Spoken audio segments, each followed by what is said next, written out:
Hi, I'm Josh from Tenet. We're going to show you how to connect your batteries on a IPC machine. This one here is a CT90 when it arrives from the factory. So first of all, we need to open the top tank. So we've got a lever at the front here. This tank opens right up and that gives us access to the battery compartment. So if we have a look at the batteries here, we've got 4 6-volt batteries. They all need to be in series. So if we look at how we've got this one currently wired up, it's how you should have yours. There is a handy little indicator here which we'll cover in a sec. So we've got the leads that come straight from the machine. We've got a positive, which you've got a positive symbol on your battery there. And we've also got your main negative, which is this one here. And then all we need to do is follow positive to negative in a straight series through each battery all the way back around. There is a handy little legend that sits at the front there, so you can sort of have a look at that and that will pinpoint exactly how you need to wire them up. Okay, we're going to go through the operation of a CT90 now. So the first thing we'll cover is our battery compartment because we want to make sure that these are connected. When the machine arrives, you're going to have all of your battery cables will be sitting in this compartment. We have just done a video on how to connect them, so I'd watch that first. Once we have our battery compartment connected, we can now close this tank. So we'll slide that back down there. We'll have a look at the front of the machine first. So we've got our scrub head at the front. We've got some red pads here, which we're going to do a scrub with in a minute. So when we look at these pads, we've got a center clip.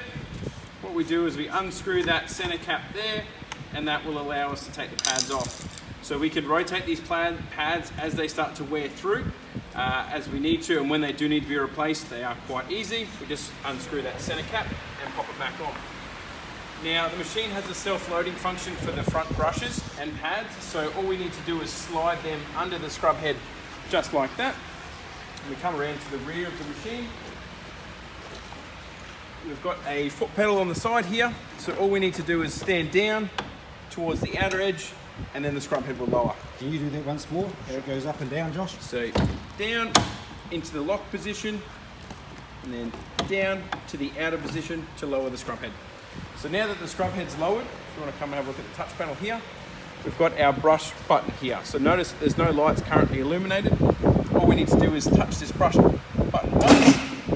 Now our pads are loaded. We can see that both of our brushes have been loaded to the machine. So the machine's now ready to scrub. We'll go over the main functions of the machine, how we fill it, how we drain it, and then we'll actually do a scrub. So initially, we're going to need clean water, which goes into this solution tank that's at the bottom. So your grey tank is all your clean water. We've got a filter that sits in the front there. That'll catch any larger debris that is in the filling water. So we make sure we fill it up at the front. So when we unscrew our cap, this is where all your dirty water is going to collect. So if we have a look in there, obviously after every use we want to make sure we flush this tank out. We also want to pull out the vacuum filter, which is this little blue filter, give that a hose out and drain and dry as well before every use to make sure it's ready to go. Pop that back in there and now this cap slides back on top. So we'll come around to the back of the machine before we start to do a scrub. We'll have a look. We've got our squeegee, which we'll need to pop on. So can you show us how that squeegee goes up and down again? Sure. Please? So if we have a look here, we've got a lever that will lower and raise the squeegee frame at the bottom here. So when we want to scrub, the squeegee is lowered, so the handle is in the down position. When you finish scrubbing, the squeegee will raise up into there. All right, so we're going to have a look at the squeegee now and how we would potentially rotate the blades if we need to. So if we have a look at our frame, you can see that we've got a strap that runs along the back, and that's identical to the strap that runs along the front, so the concept is the same for the front and the rear. All we do is unloosen our strap like that. This metal strap will also slide backwards, and then we can get access to our blades. So we need to be checking the blades at least once a week to make sure that we keep on top of the wear. So if we have a look lengthways, we can see that we've got 4 corners on our squeegee blades. So you've got your leading edge, which is this side here that contacts the floor. As that leading edge wears down to about a 45-degree angle or halfway through the blade, then it's time to rotate. So all we do is undo our latches in the front and the back, take our straps off, and then we will rotate them. So our squeegee is now sitting on the floor. We've got our 2 center nuts which attach to the frame. So if we have a look, I'll lower our squeegee down. We've got our frame that sits here. These 2 yellow nuts will go straight onto the locators there. Sorry, just slide that on.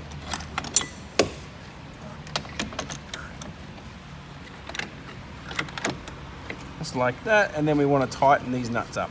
The nuts want to be relatively tight so that the squeegee doesn't pull off, but not too tight that if it was to get caught on something, that it wouldn't remove. Perfect, and then lastly, we've got our vacuum hose. So you want to make sure that this goes onto our squeegee frame.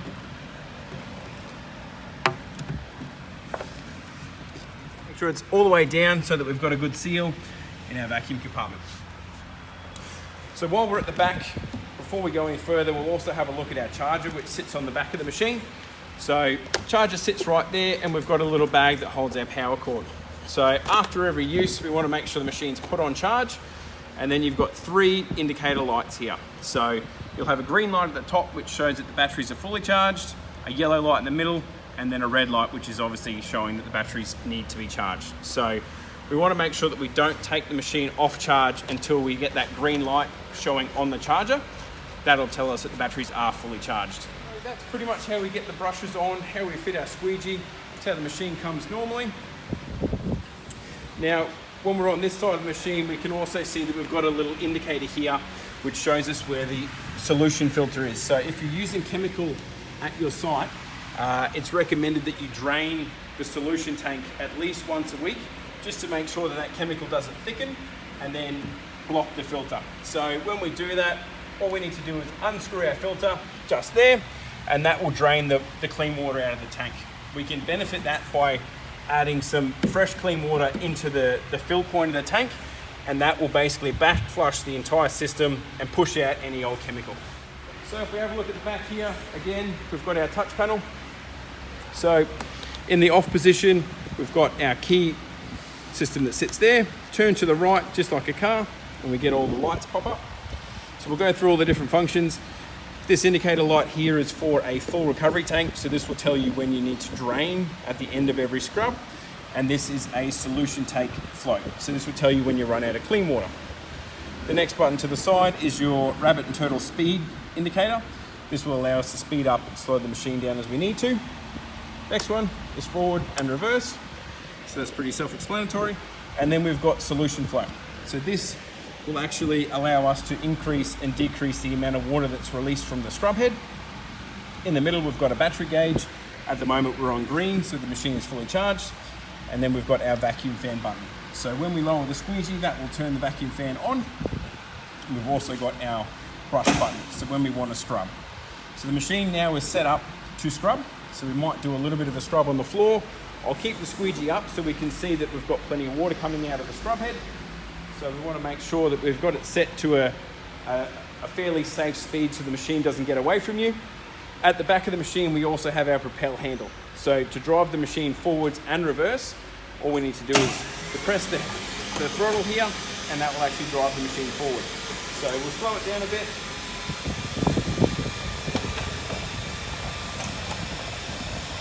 We'll go forward. So currently we're scrubbing the floor with the squeegee up. So as we come forward, you can see that we've got plenty of water on the ground. It's going to make sure that we get a nice solid clean. The machine is quite maneuverable, so it will spin 180 degrees on itself. We'll come back along. Now we can increase and decrease the water that does come out as we need to, depending on the surface type and how absorbent the floor is. All right, just spin back around. Now when we're ready to collect the water, all we need to do is lower our squeegee. We can hear that the vacuum fan's turned on. And what you want to see at the rack of the squeegee here is a nice dry surface. So this is quite dry. That's going to avoid any potential slips or trips. Come back through.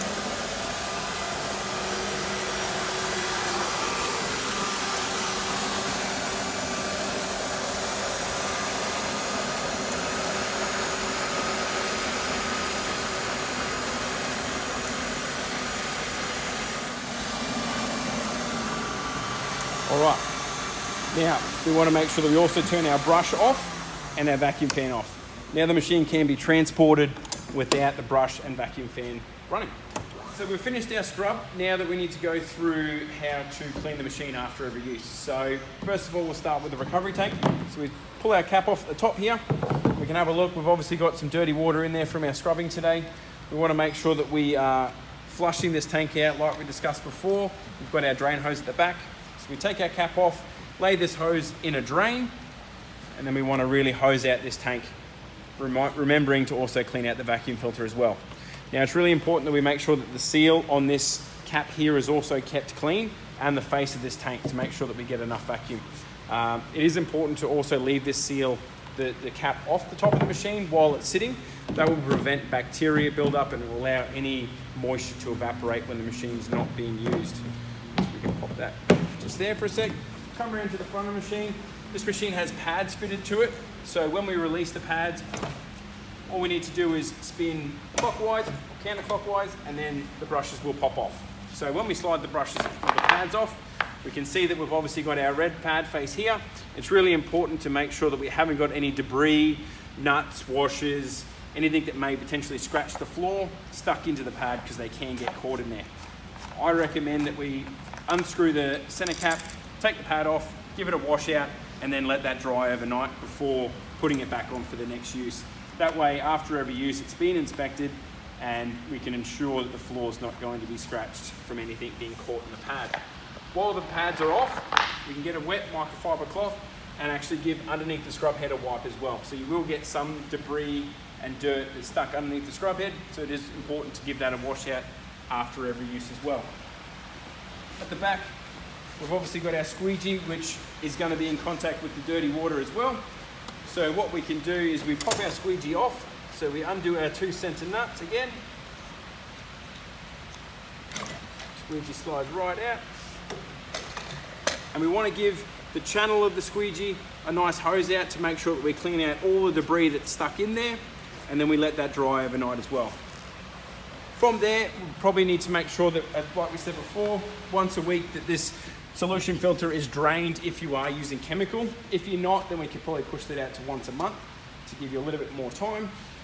And then last thing, make sure our solution filter at the front is also clean as well, so that we can fill the tank properly. Once everything's cleaned, you've got your brushes, your pads off, your squeegee off, everything's drying, we can pop the machine on charge. This machine also comes with an option of brushes. So if you've got a site that's not suited to pads specifically, then we can order a set of brushes in for you. All right, that's pretty much everything.